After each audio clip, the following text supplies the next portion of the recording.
Hello বন্ধুরা, তো অনুরাগের ছয় আমরা আজকে এমন একটি পর্ব দেখতে চলেছি যেটা দেখার পর আপনারা সবাই অবাক হয়ে যাবেন। এখানে দেখতে পাই দীপার সূর্যকে আরেকটি বিয়ে দিয়ে দেয়। সবাই মিলে সূর্যকে আরেকটি বিয়ে দিয়ে দেয় এবং দীপা সেই অনুষ্ঠানে আসে এবং দীপার মেয়ে সোনা তাকে বলে, তুমি এখানে কেন এসেছো? তোমাকে এখানে আসতে বারণ করেছিলাম। এবং দীপার শ্বশুরও বলতে থাকে, তুমি এখানে কেন এসেছো? দীপা চুপ করে মুখ বন্ধ করে রয়েছে এবং দীপার শাশুড়ি সেও বলে, তুমি এখানে কেন এসেছো? তবুও দীপা চুপ করে সবার মুখ বুজে কথা শুনতে থাকে।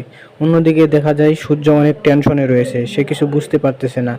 এবং এদিকে আবার সবাই আনন্দ উল্লাসে একটা নতুন গান চালু করে দিয়ে সবাই নাচতে শুরু করেছে।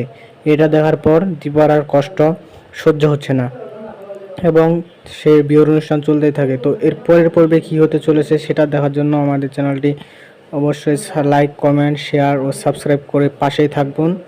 এবং দীপাকে সূর্যর কি বিয়ে হবে না নয় এটা দেখার জন্য আমাদের চ্যানেলটি অবশ্যই সাবস্ক্রাইব করে রাখুন। হ্যালো বন্ধুরা, তো অনুরাগের ছয় আমরা আজকে এমন একটি পর্ব দেখতে চলেছি যেটা দেখার পর আপনারা সবাই অবাক হয়ে যাবেন। এখানে দেখতে পাই দীপার সূর্যকে আরেকটি বিয়ে দিয়ে দেয়।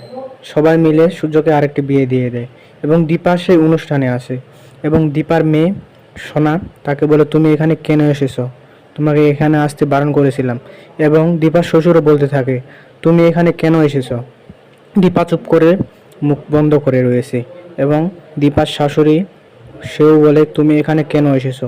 তবুও দীপা চুপ করে সবার মুখ বুজে কথা শুনতে থাকে। অন্যদিকে দেখা যায় সূর্য অনেক টেনশনে রয়েছে, সে কিছু বুঝতে পারতেছে না।